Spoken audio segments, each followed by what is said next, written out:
Hello and welcome to episode number 184, where I'm speaking with Dr. Jackie Christensen, the author of the Ayurveda Solution for Type 2 Diabetes. We discuss Ayurveda's view on diabetes and the importance of prevention, along with a tailored treatment for Type 2 diabetes. So please stay tuned.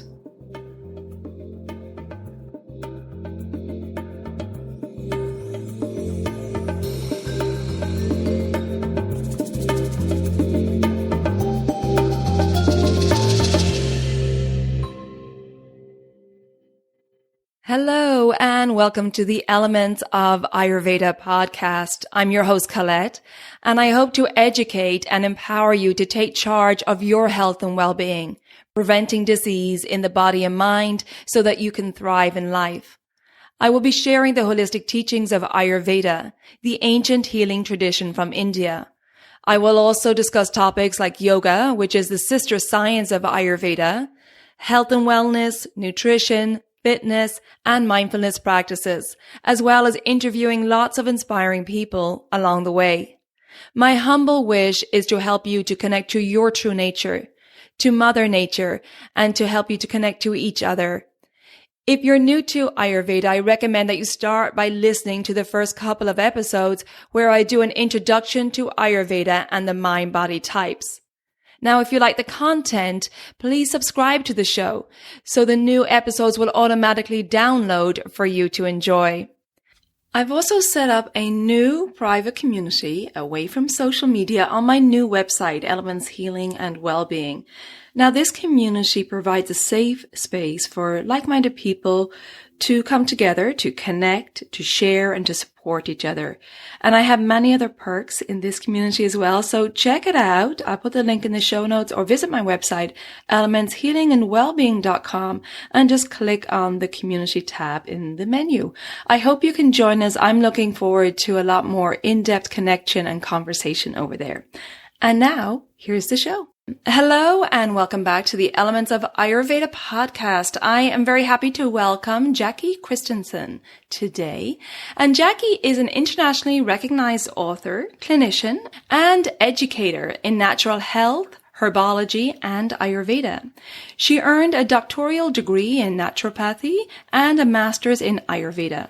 She is also a certified nutritional consultant, master herbalist, and National Ayurveda Medical Association member. Jackie's hosted international study abroad programs as well as local workshops, online classes, and conferences. And she currently has a private practice in Santa Cruz. And today we're going to talk about her upcoming book, The Ayurveda Solution for Type 2 Diabetes. Jackie, welcome to the podcast. It's great to have you. Hi, Colette. Thank you so much for having me here today. It's such a great honor. I'm an absolute big fan of your podcast. Elements of Ayurveda is definitely on my top list. And I always love your interviews. And I learned so much from your podcast as well. So it's definitely a delight to be here. Wow. Thank you, Jackie, because I'm reading out your bio and your experience is vast. And what a wonderful experience you have. And today we're going to focus more on diabetes because you're bringing out this new book. When does it come out? It comes out on June 15th, 2021. Great. And so it's called the Ayurveda Solution for Type 2 Diabetes. So tell us a little bit about why this topic interests you on a personal level. I was interested in diabetes because there's really so much that we can do from the Ayurvedic perspective. Ayurveda is really, a wonderful medicine for addressing issues with diet and lifestyle. And, 80 to 90% of cases of type 2 diabetes can be reversed through diet and lifestyle. And those are some pretty astonishing facts. And, you and I both know how well Ayurveda works for diet and lifestyle. And it's really about committing. And if we can get people to, make those changes and do the work, Ayurveda just has so much wonderful tools to offer. And all through my studies, I'll my faculty and teachers we would talk about diabetes and talk about the benefits of Ayurveda for diabetes. And so my thesis focused on type 2 diabetes and research around it with Ayurvedic therapies. So I had so much valuable information and hundreds of hours of research, and I just didn't file that away on a shelf. So I took that information and, kind of took out the complicated disease process and Sanskrit and made it into a 12-week program for people that's really easy to use and apply. And we have journals in there so people can track their biometrics and track their blood sugar, and food journals and relaxation journals, exercise journals, and that really helps with accountability and for people to stay in the program. So there's an 8-week elimination diet for your constitution, a 1-week detoxification, which is like a home panchakarma, and then a 3-week reintroduction of foods where people are testing their blood glucose levels as they're reintroducing food so they can see exactly how a certain food impacts their blood sugar levels. And, it really puts accountability on the clients or, the person reading the book, because they have a very good tool to use when they're checking their blood glucose, and they can see the immediate effects. A lot of people think, through the Western lens here. And so blood glucose is a good diagnostic tool to use when we're monitoring. Yeah, absolutely. And I think, Jackie, it's so important to have the client to be an active participant and to understand, like you said, their diet and lifestyle, what they do day in, day out is affecting their condition.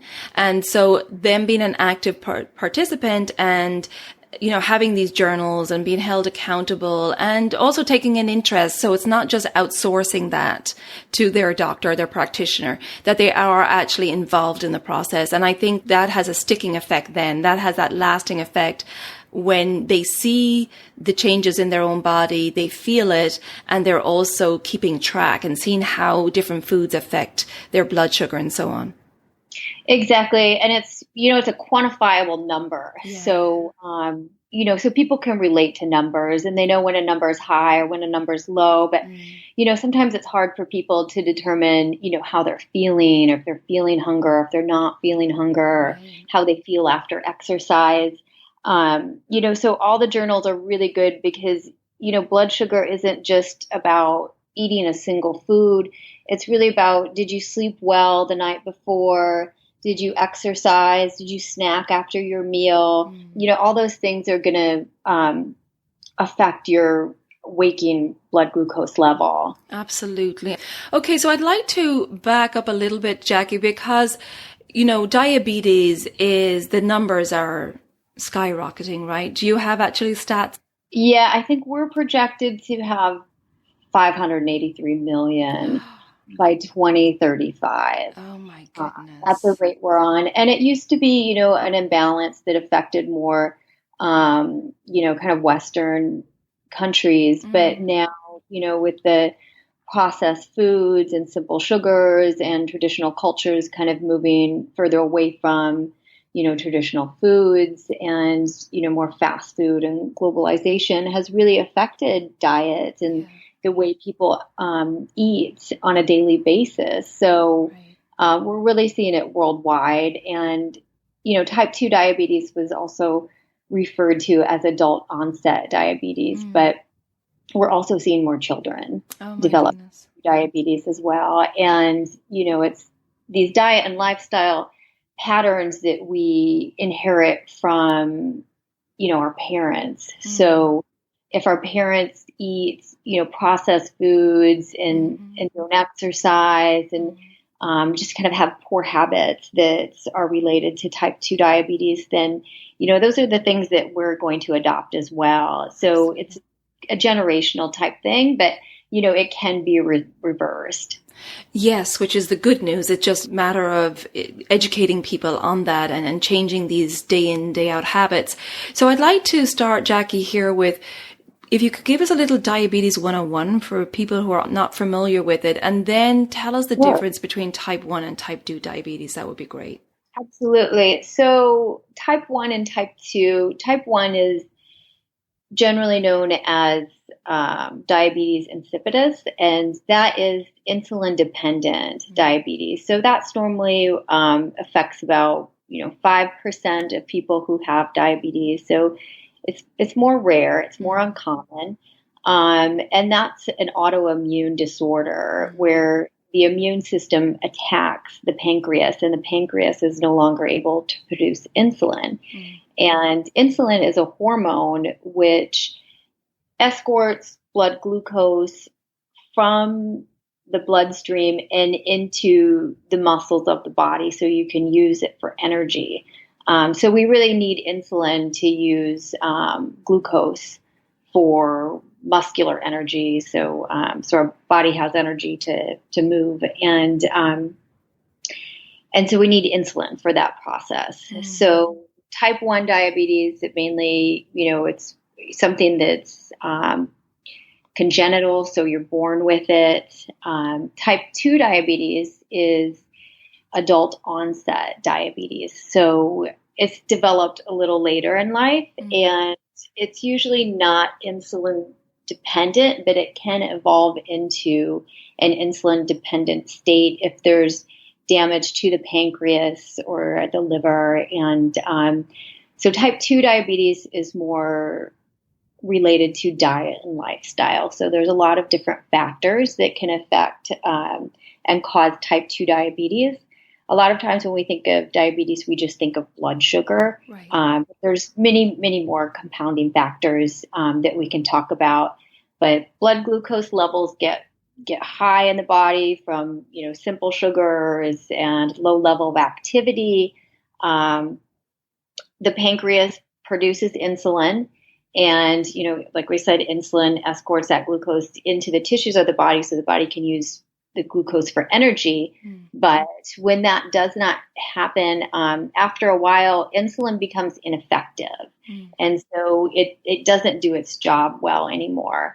And so someone who is type 2 diabetes can become insulin dependent after being type 2 diabetes for quite a while. So their pancreas can become damaged. Type 2 diabetes it affects all body systems. It causes a lot of damage throughout the body and can really deteriorate the body. According to Ayurveda, now Ayurveda sees type 2 and type 1 a little differently. There's, 20 different types of diabetes according to Ayurvedic perspective. And we have Vata, Pitta, and Kapha. So we have 10 types of Kapha, 6 types of Pitta, and 4 types of Vata. So according to Ayurveda, all types of diabetes start as a Kapha imbalance. So in the body, we have a certain level of moisture in our tissues to be healthy. So type 2 diabetes is it's a disease of oversaturation. So what that means is it's too much of a not so good thing. So we get too much, our body gets too damp and too slimy internally. And, that's the blood glucose, that's that sugar in there. And it starts with Agni. So we know about Agni as our digestive fire, and it metabolizes and breaks down food. And type 2 diabetes, it's a metabolic disorder. So it starts with the body's inability to break down carbohydrates. And so it starts there. And once the body, Agni gets off, and it's usually more Manda Agni, so low fire, and that's because of all the dampness that's in the stomach. So the environment gets damp, Agni's low, and then it starts to, blood glucose starts to pour out into, the other tissues of the body. So it begins to affect the pancreas and the liver. And those are also, two big organs that are associated with insulin and storing glucose. And so they really play big roles when it comes to diabetes. So once those organs get damaged, then the body's not able to store glucose and, it's not able to produce insulin. And so then blood glucose levels remain high throughout the body, and then it starts to affect all different types of organs and tissues in the body, and it causes different syndromes as well. So it becomes a larger, more complex disease process. Right. So I think from what I've said, you can probably, see how it starts as a kapha imbalance. And, that's from kind of the sedentary lifestyle, a lot of the foods that are kapha aggravating. And, those 10 kapha types of prameha, which is diabetes in Ayurveda, those are the ones that are easier to treat, reversible, and curable. So then we can get more into pitta types, the 6 pitta types, which are related to more inflammation and inflammatory kind of stages of diabetes.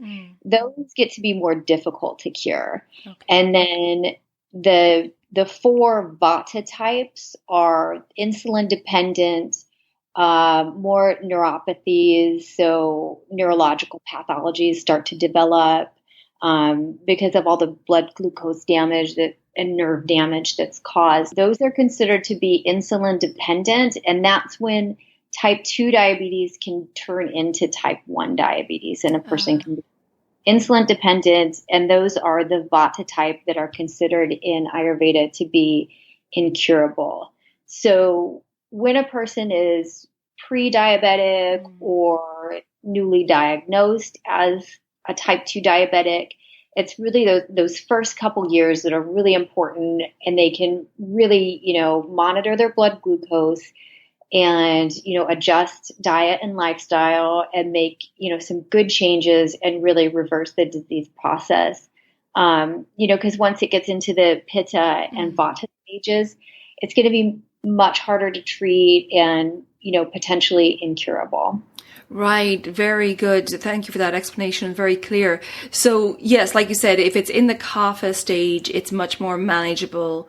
But then as it progresses, it becomes more of this complex syndrome.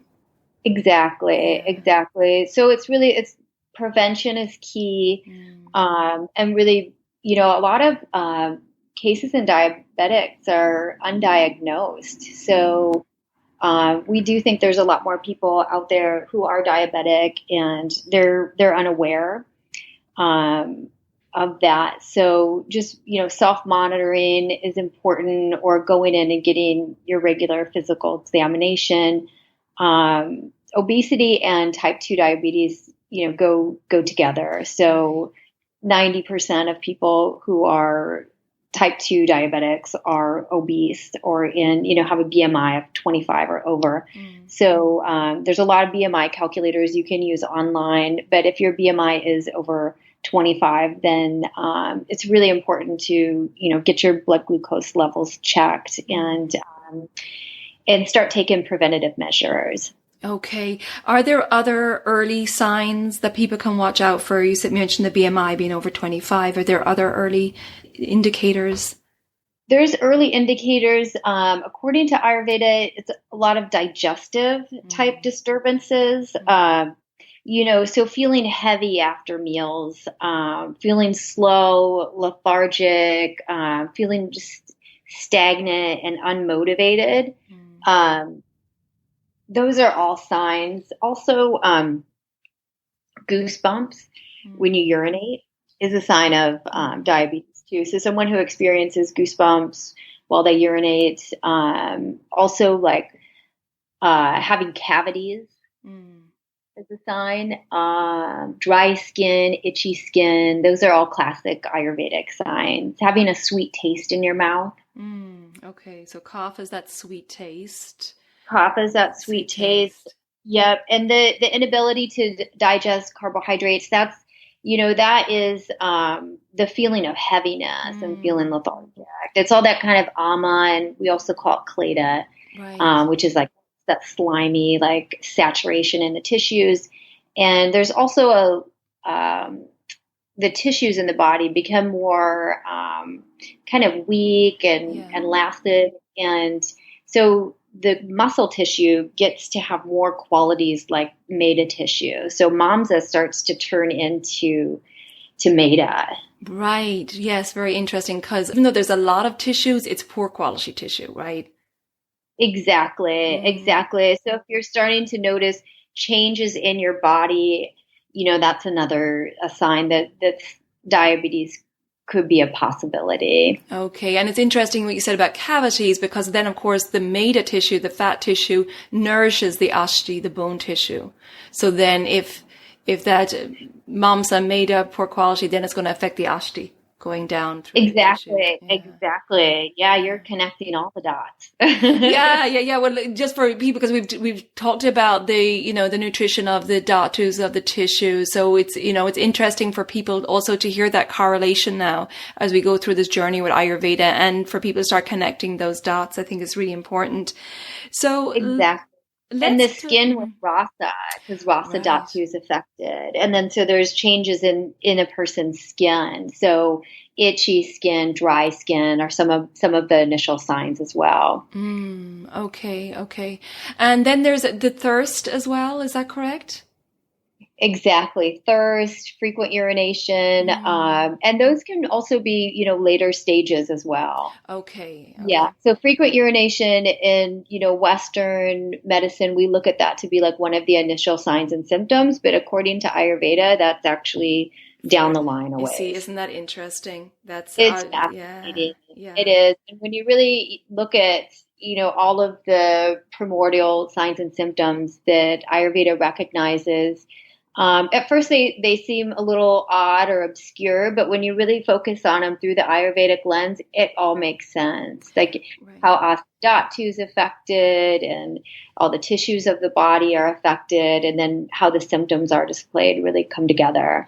Yeah, I think it's fascinating, and because it does affect the hydration channel, as we see with thirst, and then the elimination, and then of course kapha is responsible for a lot of the taste in the mouth, and so then there's the excess sweet taste. It's just fascinating to see those connections.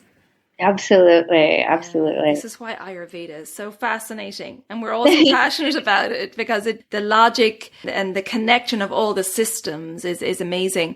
So I'd love to start talking about how Ayurveda teaches us that there's no one size fits all when it comes to healing. And so is it necessary to tailor a type 2 diabetes program for the different dosha types?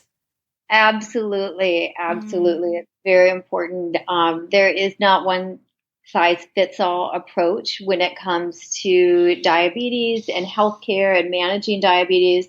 Because everybody's unique and everybody's doing their own thing. And at the end of the day, everybody has their own root causes, which are going to, play a role. So you really have to take a look at somebody's diet and lifestyle and see what the root causes are so you can remove those. So, the standard American diet is a big one. So we look at a lot of, the kapha aggravating foods. So if you have someone who is eating excess sweet, salty, and sour foods, that's going to be a root cause that you want to remove. I think foods with heavy and cold properties, so ice cream is like a perfect example because it depletes ama or agni. It's wet. It's ama promoting. It's sticky. It's sweet. So it has all those qualities that are gonna promote ama in the body. Simple sugars, so looking at candies, cake, sodas, beverages, things that people drink, those super sugary caffeinated coffee drinks that people like, white flour preparation, so muffins and pastas and crackers. White rice is another big one. And then foods that are also, oily, so like cow and pig and greasy foods also are going to deplete Agni as well. And so we want to look at what people are eating for breakfast, lunch, and dinner, and see where the root causes are there. Right. And also, make sure they're getting fiber in their diet, because that's going to help reduce blood glucose spikes, and it's going to help with elimination as well. So it's going to help with eliminating ama and reducing constipation. So having greens with your meals is really important. We also want to look at emotional eating and see if a person is snacking. With the Ayurvedic approach, we want people to limit to 3 meals a day. So avoiding snacking, and that helps us digest meals properly. Right. And, it's true what you say about the emotional side of it, because there can be that emotional overeating. We know that sometimes with a cough aggravation, that can be a tendency not to process the emotions and to suppress them. And so there can be a tendency for that emotional eating, and the non-processing or the non-digestion of emotions can have a huge impact, right, on our food choices. And exactly. So really paying attention to our cravings. Yeah. So we have mental cravings and we have physical, urges. So making sure that, food is something, it's a physical urge, and it can also be a mental urge. So we really want to make sure if it's a physical urge, then, we give into it. But if it's a mental urge, then we avoid it. So a physical urge is like feeling pains, like you feel hunger pains, your body physically needs food. A mental urge is more of a craving. So mental urges and emotional eating and cravings, they all kind of go together. So when somebody has emotional eating, they have specific foods they want to eat. So they're craving like something salty or something sweet.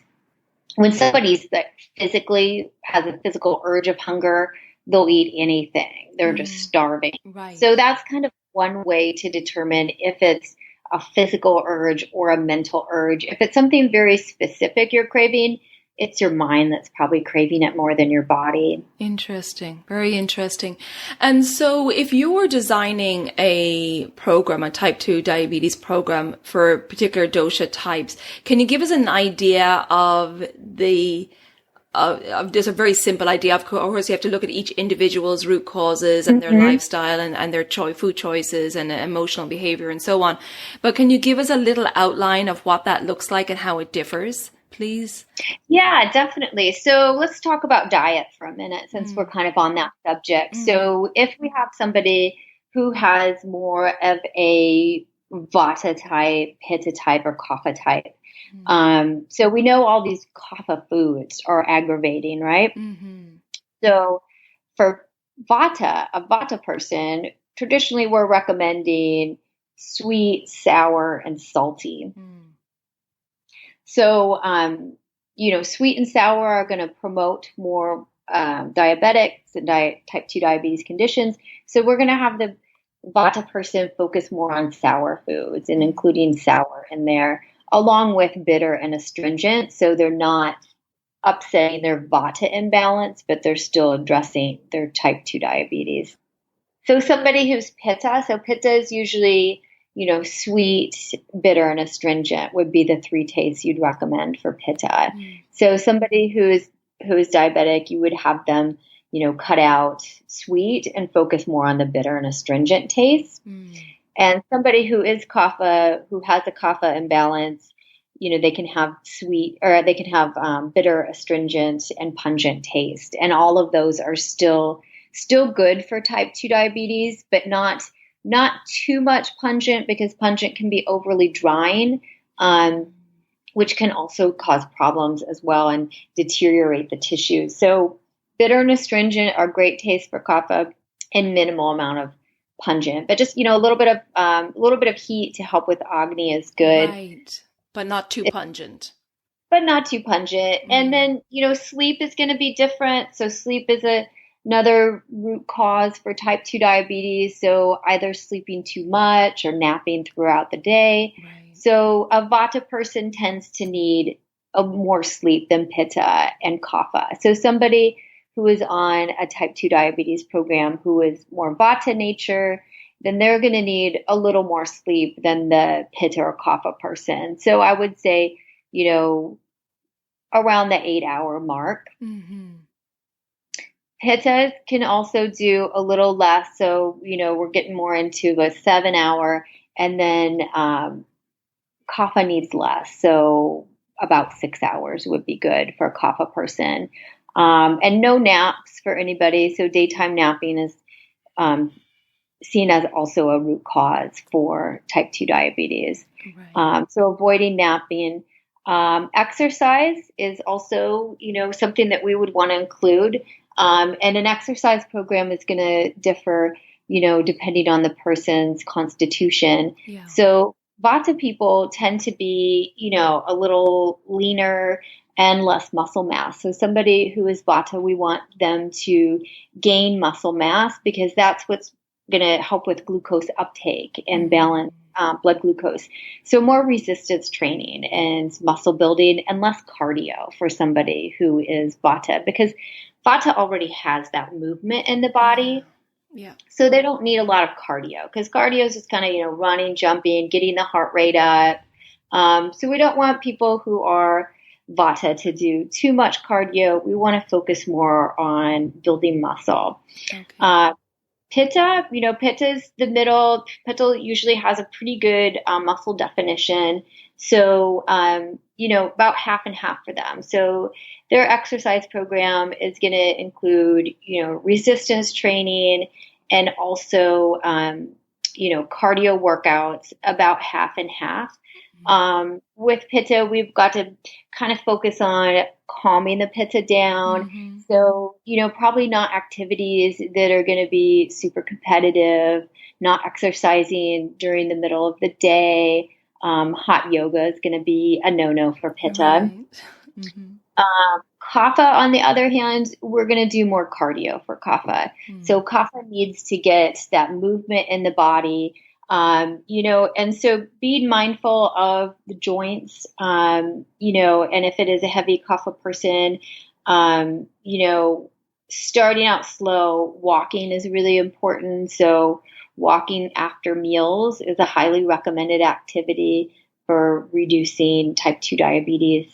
And it's really good for Kapha people to stay motivated. So any type of group activity that helps them have a sense of community and they can be committed to and have that accountability with like team sports is great for Kapha. So any type of basketball, any type of team they could join, a baseball team, volleyball, Right. Soccer, things like that are going to be really great for Kapha.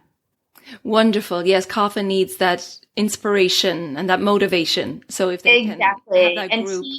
a team type based program is really great for Kapha, is to have their teammates call them up and be like, "Are you coming today? Okay, we're all carpooling. I'm going to pick you up at 5." Yeah. So they're ready to go and they can't have any excuses. So really, diet is gonna vary a little bit. Sleep routine is gonna vary, and the exercise program is also gonna vary. Stress is another big classic cause that we want to address too. And so we have a relaxation practice or a meditation and pranayama practice for Vata, Pitta, and Kapha, because they're all a little different. For Vata, Nadi Shodhanan or alternate nostril breathing is really good. And Vatas also tend to have a busier mind.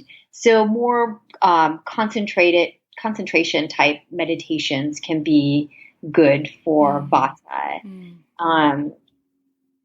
Pitta, there's a cooling breath that can be really good for Pitta to use.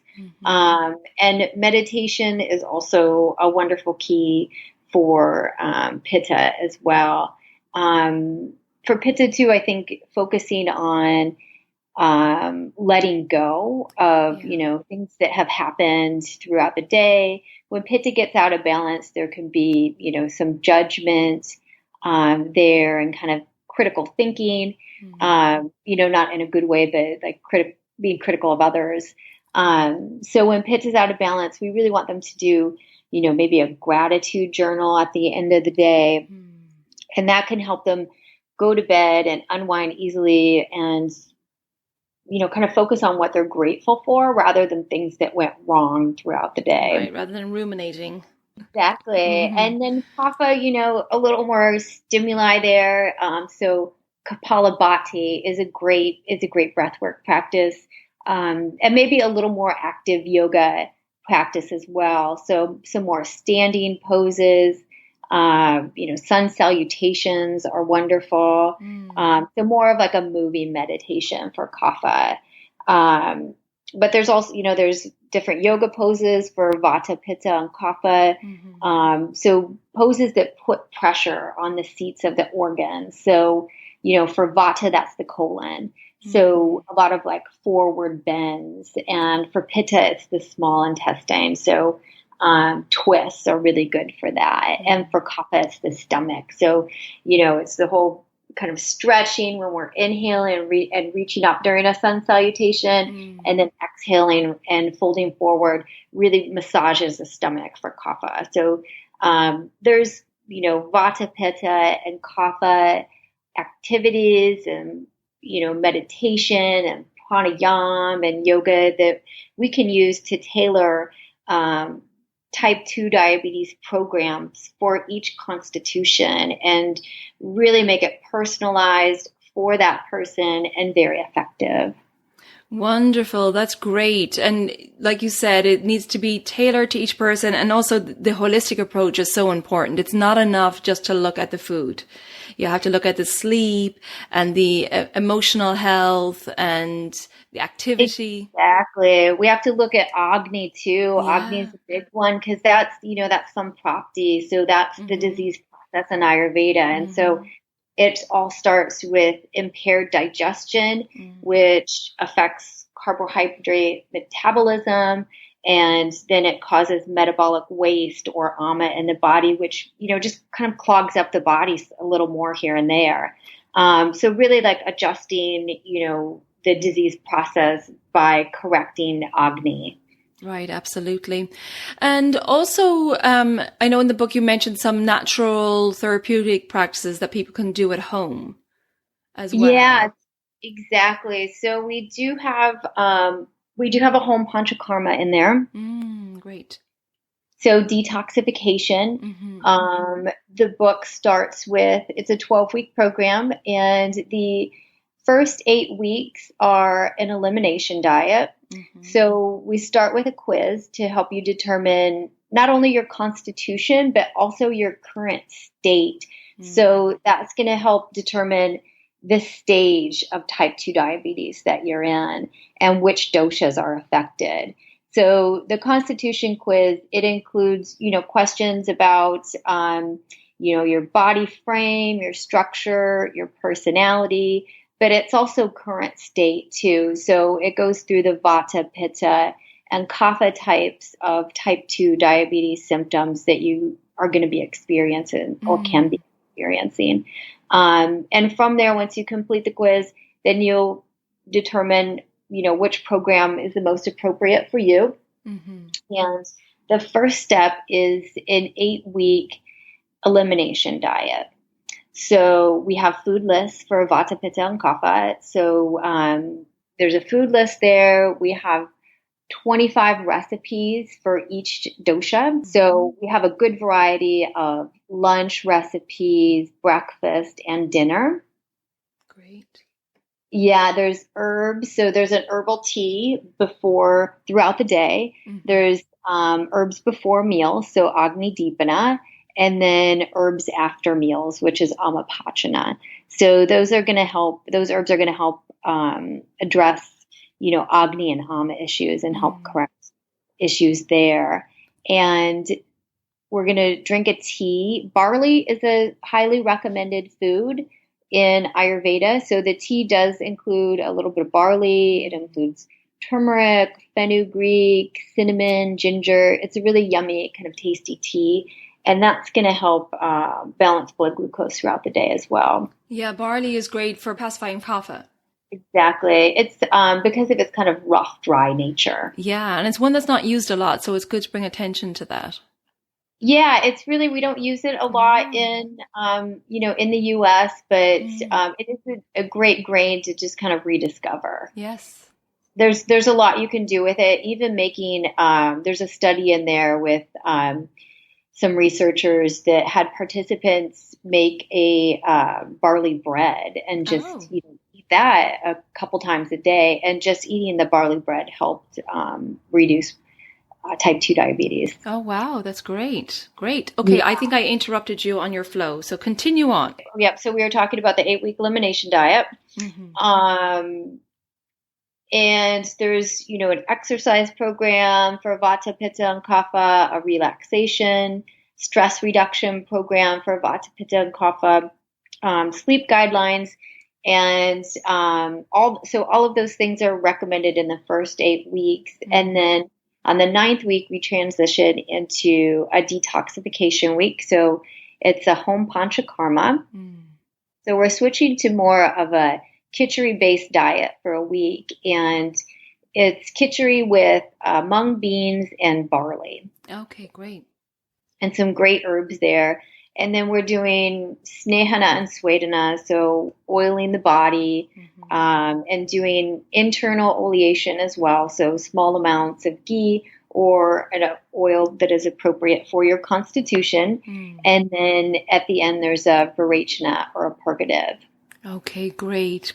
And so the snehana is oiling, just to explain to people, and then the swedana is more heating therapies. Exactly. Okay. Exactly. So you're doing these natural therapeutic practices at home. Exactly. And it's all very easy to follow. There's not any expensive tools or gadgets you have to buy, just the oils. And so, and then the virachana at the end is the purgative. So that's the day you just want to stay home and relax. And then we move into the 3-week reintroduction of foods. So blood glucose monitoring is very important here. But at this point, you've done an elimination diet, you've done the panchakarma. So you've eliminated a lot of ama from your body, you've balanced your doshas. And so now we're going to start reintroducing foods and see how they affect you a little differently than how they did before. So at this point, your body should be able to metabolize carbohydrates. You should be properly digesting foods easier. So depending on the person's, blood glucose levels, you reintroduce foods and see how well your body is metabolizing these foods. And if they're foods that you can continue to eat, that's great. Or if they're still affecting your blood glucose, then they're foods that you may want to leave out of your diet. Okay, wonderful. Yes. And so this is a real educational part of it. This is where you're really getting to see how these foods affect you and maybe reintroducing some of those foods you would have normally had and seeing how they affect your body and your glucose levels. Exactly. And so throughout the program, there's weekly biometrics that participants are tracking their weight, their BMI, their waist, hip measurement, and blood glucose on a weekly basis throughout the program, just to monitor their response and their improvements, because it's really good to get that positive feedback along the way and see the changes. So, sometimes the scale isn't enough, because as people are working out, their body's going to kind of reconfigure and change. And so, they might not see a lot of changes in weight as they gain muscle and lose fat, that they'll notice in the measurement. Yeah, wonderful. That's great. And so who is this program for? Is it for those people who have been diagnosed as pre-diabetic? Who would you suggest this program to be good for? For people who are not insulin dependent. Okay. Yeah. So this is a really appropriate program for people who are pre-diabetic, for people who are newly diagnosed as a type 2 diabetic. And, people who are insulin dependent can also, work on this because it's going to really give them some great, new insights on diet and lifestyle that are going to be appropriate. And it's very important when you're on insulin because there's going to be changes in your body and your pancreas is going to start to heal and regenerate and produce insulin on its own. So, your medications might have to be adjusted. So these are all things it's important to work with your doctor while you're on the program. That's great. And this is the healing power of the body, that the body will, once it gets the right nourishment and healing and support with foods and with self-care practices, that it will come back online and start to regenerate. It just needs that support, right?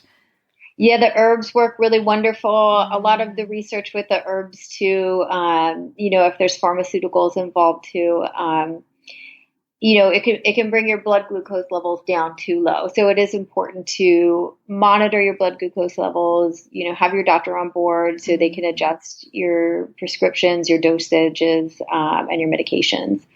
Fantastic, Jackie, and so needed now, particularly when we look at those very scary numbers and we see children being diagnosed at such a young age. Yeah, and it is scary, but it doesn't have to be. It is reversible and it is preventable. Yes. So it's just knowing the right steps. And like I said, when I did this research for my thesis, I was just so excited to share this information with the world because let's face it, who's out there reading the classic text these days? There's not a lot of us. Right. It's not a bedside read that we read like a novel, but I still enjoy those texts and you do as well. And there's a lot of amazing, valuable information that people need to know about.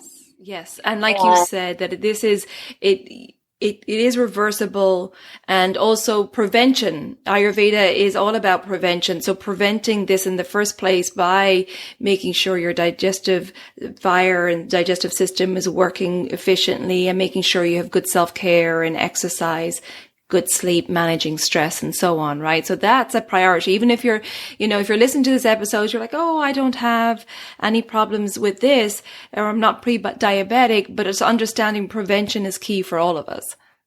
Prevention is key for all of us. And, you might have somebody in your family who is type 2 diabetic or, pre-diabetic or, even if somebody is overweight, there's a good chance that they could have type 2 diabetes and they just don't know it. Right. So really working with this program, and even if you implement just 50% of, the information in the book and start to apply just like stress reduction and walking after meals can make a huge impact on improvements in blood glucose. Jackie, what a great book, and I love that you're breaking it down and making it easier for people to understand, and also giving people hope and giving them a guideline and a program to go through, which is fantastic. So can you tell people where they can go to find more about you, your offerings, and the Ayurveda Solution for Type 2 Diabetes, which is coming out June 15th, right? Yeah, the book's coming out June 15th. Exciting. Congratulations. Thank you. I'm very excited about it. My website is practiceayurveda.com. So that's where you can find out about me, my workshops, my offerings. I do have the 12-week program that you can do with me in a group as well. If you want to sign up for that, if you want to read the book and sign up for the program, you can do that online as well. Yeah, so people can find me online, and my numbers, my email, my contact information is all there. Great. And you have your practice in Santa Cruz.